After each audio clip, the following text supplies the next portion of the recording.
Here it is, your Defend Philly Pod pregame show for Game 2 of the Eastern Conference Round 1 Stanley Cup Playoffs matchup between the Pittsburgh Penguins and your Philadelphia Flyers. I'm unbelievably fired up currently at the WIP Studios because I am working a little bit later on, so I will actually likely be on with Hunter Brody after the game. That will probably be late tonight at midnight or something, but we'll hopefully get to be able to react right away after the game, or at least after the Phillies game's over. But this is a couple hours before the game. Figured I'd just cut together a little pregame show. I'm juiced. I'm absolutely juiced. Luke Nichols is here wearing his Flyers Simone Gagne jersey. I'm in a studio with an orange backdrop here. The Odyssey logo's orange. I'm freaking out. I'm seeing orange basically everywhere. I'm seeing orange everywhere. This team gets me so... I'm just so fired up. I'm so fired up. I'm flyered up for this game. I don't even know where to start. I mean, Game 1, I reacted to Game 1, and I'm still trying to figure out how even my stream of consciousness was 23 minutes long on the most recent, long form episode here on the pod. But I just afterwards, I was sweating. I was dying. I don't even know how I did all that. It just came out of my mouth because I was so hyped up for this freaking team. But anyway, there are some key things that we got to watch for in this game. And I cut a little video about it earlier, but the number one thing is going to be puck possession. Puck possession is going to be so unbelievably key for this game tonight. The Pittsburgh Penguins got punched in the mouth. I mean, like right hook punched in the mouth. Like a Mike Tyson right hook punch in the mouth. Iron Mike Tyson. Hard. The thing is they know it. I don't know. And this is what makes me question the Penguins a little bit. With the amount of veteran presence they have on that team, I'm a little surprised that they weren't as prepared for the Flyers' physicality and just the pure aggression and grit that the Flyers showed. You would think with a guy like Sidney Crosby, a guy like Malkin, a guy like Brian Rust, a guy like Letang, a guy like Erik Karlsson, rather, you would think that those guys would have been ready to stand up to the test that the Flyers were throwing at them, especially because the Flyers roster is littered with guys who have never played in a playoff before. If it were me and I was, God forbid, a Penguin or a part of the Penguins organization, and I said, how am I going to game plan for this Flyers team? You go after the young guys. I didn't see really any of that from the Penguins. So tonight's game is going to be really key because now they realize, maybe they thought that the Flyers young guys just couldn't stand up to the test. And Porter Martone, Denver Barkey, Zegras, Michkov didn't have that bad of a game.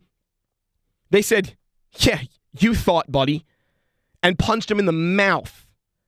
So tonight, in Game 2, the Penguins do not want to be embarrassed. This is a must-win for the Penguins.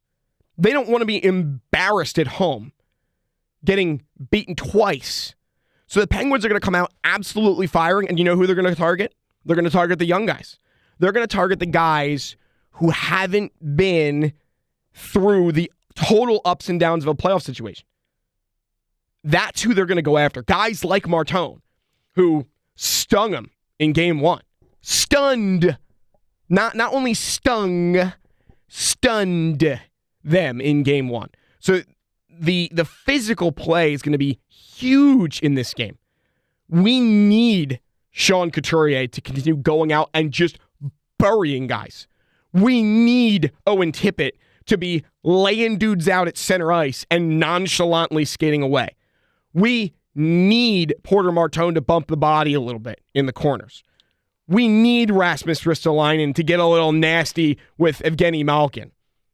we need those things to step up probably to another level because the Penguins are going to bring it. That's probably like the number one thing tonight to watch for sure is how aggressive the Penguins are and how aggressive the Flyers respond to the aggression likely adjusted by the Penguins. So physical play is going to be huge. And that's going to be the way that the Flyers make sure they kind of crush the adjustments that the Penguins throw. Because the Penguins adjusted mid-game in Game 1. In Game 1, in the first period, the Flyers controlled. They were more aggressive. They had more shots on net. They controlled the game. Second period, the Penguins came out and they had some fight. They clearly made some adjustments. The Flyers were a little bit on their heels. Then the Penguins score. And now the Flyers started to scramble a little bit. Now, credit to, the Flyers bench bosses and credit to the players on the team. Ultimately, they readjusted and they were able to control the Penguins. I mean, I heard Hunter Brody on the afternoon show today, just, an hour or two ago, and he said the last 5 minutes of the game, in the third period, the Penguins couldn't even get into their offensive zone. And again, that's just because the Flyers readjusted to the aggression the Penguins showed later on. So the Flyers can adjust. It's just how aggressive are the Penguins going to come out in which they are going to need to, this crest is going to need to adjust more. So that's something to see. The other thing that I was watching, and I was watching the game with my dad, my mom and my dad, and one of the huge things that my dad and I kept screaming about was puck possession. The Flyers had so many opportunities for zone entries and set up situations even on the power play where puck possession didn't seem like their number one goal. Now, earlier in the season and in the regular season, puck possession was even harder to come by. I mean, the shots on net, the Flyers would just forego. Like, they would forego holding the puck and shooting it. It was always ill-advised passes, and we're scattered, and we look like we're running around. So the postseason so far, which has been one game, but in Game 1, they actually didn't look. They looked better than they had in the regular season in terms of puck possession. But they need to continue to possess the puck even more. Tonight, and I said this in one of the videos I put out actually today. In a series like this, in a game like this tonight, and even Game 1, puck possession, if you don't have puck possession, and if you just throw the puck away, that's essentially a turnover, especially in the Stanley Cup Playoffs. The Stanley Cup Playoffs and the regular season NHL are like essentially two different versions of the game. Teams flip a switch when they get to the Stanley Cup Playoffs, and the aggression and the forecheck and the back check, but forecheck in this instance, or actually just all phases of the game, get that much more aggressive. Teams are just hyper aware of ways they can exploit their matchup. So if the Flyers have a chance later in the game, in Game 1, they're skating in the zone and they get a foot in the blue line and just lob it in, that's a turnover. You need to hold possession of the puck. Take a look. Look, how about Porter Martone's goal? Konechny fighting for it in the neutral zone. Kind of squirts out to Martone. Martone picks it up, goes into the zone, and what did he do?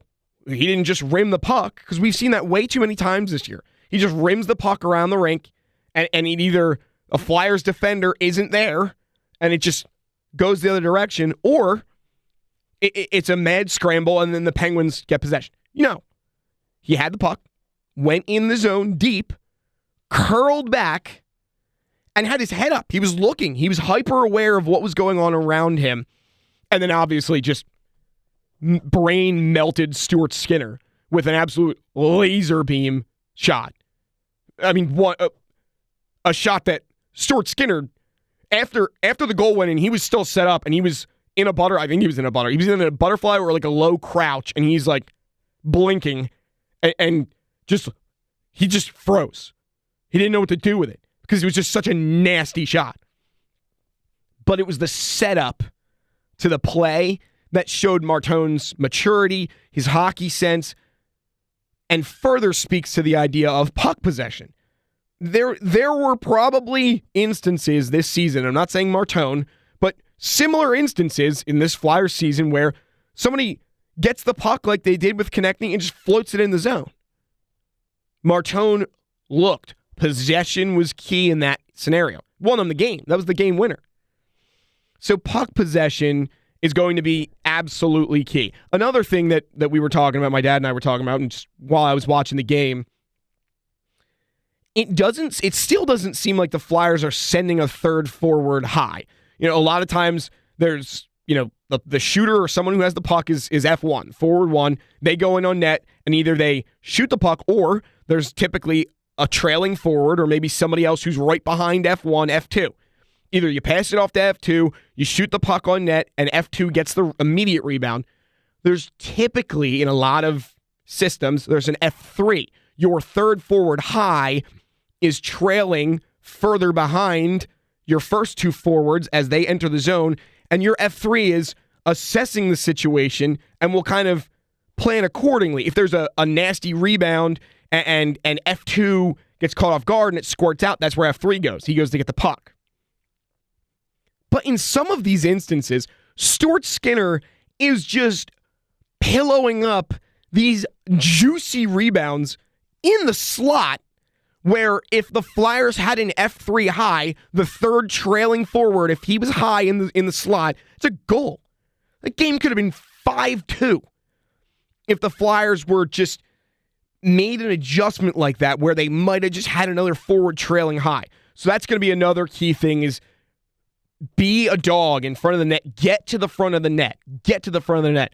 Power play is kind of the same way. I know there's like the bumper position in the power play, and typically they have a guy set up in front. But a lot of in game one, the couple power play opportunities they had, they were just kind of passing it around the perimeter up along the blue line to the hash marks, to the outside hashes, and they were just kind of passing it around, the horn. The Flyers need to make sure that they're getting guys in front. They're being aggressive at the front of the net. They're getting to the front of the net. Crash the net, as they say. Obviously, more scoring opportunities if you have guys around the net. It doesn't always have to be a beautiful goal like Martone's. Martone's was a snipe. It doesn't always have to be that way. You can get a greasy goal once in a while. And you get those by having someone in front. That's another thing to watch. Coots' leadership, I don't think it can't go unsaid. The style of leadership that he is now showing. He got moved from a top six line into the fourth line. He got sent to the fourth line. That's the lowest line on the team. And a true leader, whatever situation they're given, they take it in stride and they accordingly work to how, in the situation they're given. Well, Sean Couturier was a true leader because not only has he been pretty solid as your fourth line center, even in the regular season, at the end of the regular season, he looked pretty good. The amount of bodies that he was throwing in game one, he was one of the more aggressive forwards on the Flyers. He was one of the most aggressive players, not just forwards. He was one of the most aggressive players the Flyers had on the ice in game one. The guy who had back surgeries and hadn't looked like himself all season. He was leveling guys. That, I talked about it before game one. I said the younger guys are going to be looking up to Couturier, Konechny, and Sanheim because those are the three guys who were on the Flyers roster the last time the Flyers and the Penguins met in 2018. Sean Couturier was a true captain. He didn't contribute on the score sheet. Actually, I think he was a -1, if I'm not mistaken. But what he was able to do with his body, it's not always on the score sheet how you contribute as a captain. That was a special effort from Sean Couturier. It really was. That was kind of the heartbeat of the team. It was a special effort. Now you go back in the locker room and you say something, and guys are going to ride with you because they saw what you did. So Sean Couturier deserves a ton of props for his effort in Game 1. And tonight, he's going to be another key factor. If he can come out and set the tone like he did in Game 1, Penguins are going to be in for a heck of a night. That's for sure. Stuart Skinner is getting the start tonight in Pittsburgh. What you kind of saw on Drysdale's goal, on Sanheim's goal, Martone's goal was just disgusting. But on Drysdale and Sanheim's goals, you could see how much Stuart Skinner dislikes east to west movement, side to side movement. If you get him moving, his 5-hole is going to open up. That's how it's going to work. So that's what happened for Jamie Drysdale. Jamie Drysdale changed the angle just along the boards. Bam. 5-hole. Sanheim's goal didn't go 5-hole as far as I can remember, but I don't believe it did. But Sanheim changed the angle. Stuart Skinner had to, if he was going to make the save, he would have had to have moved to one side or the other. Sanheim changed the angle, and I think he shot across the grain. Just goal. Stuart Skinner doesn't like to move. The Flyers have such the advantage in the goaltending situation. I'm a little bit surprised they went with Skinner again. Artur Silovs, who honestly I wanted the Flyers to sign in the offseason. I mean, Vladar was obviously the right signing. Silovs won the Calder with Abbotsford Canucks, was it 2 years ago? He's a good goalie. He's still young. I haven't been so up to date on his numbers. He's good. But Skinner, maybe I'm talking myself into thinking that Skinner's probably the right choice for the Penguins just because he has 51 playoff starts now.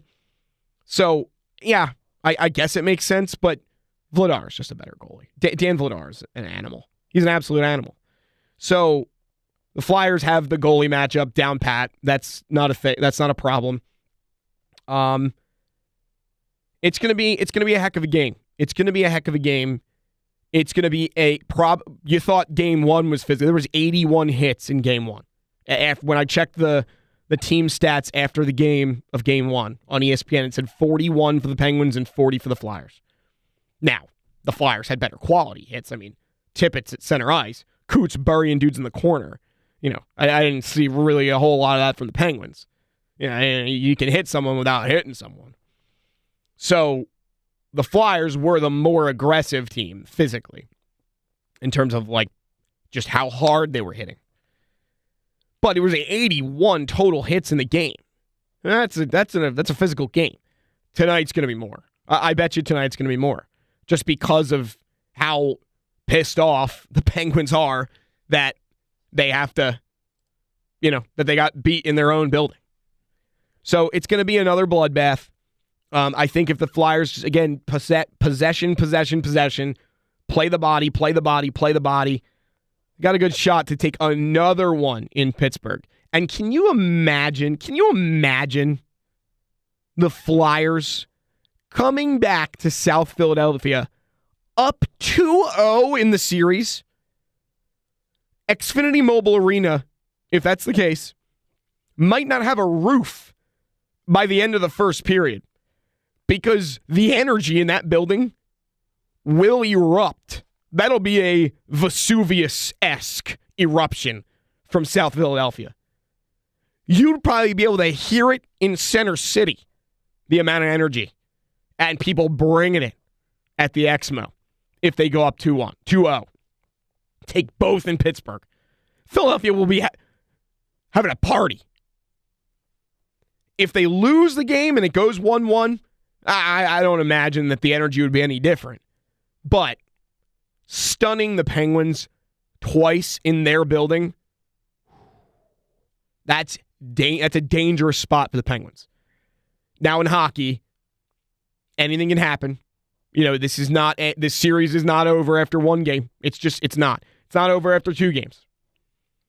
But man, taking 2 in Pittsburgh would be enormous for this Flyers team. A young, hungry Flyers team will only get hungrier if they take 2 in Pittsburgh and then have to come home to the people in South Philadelphia. Unreal. So if they can take another one tonight, Penguins are in deep trouble. Deep trouble. One parting thing. I love watching Crosby and Malkin just squirm. I love watching them uncork a little bit.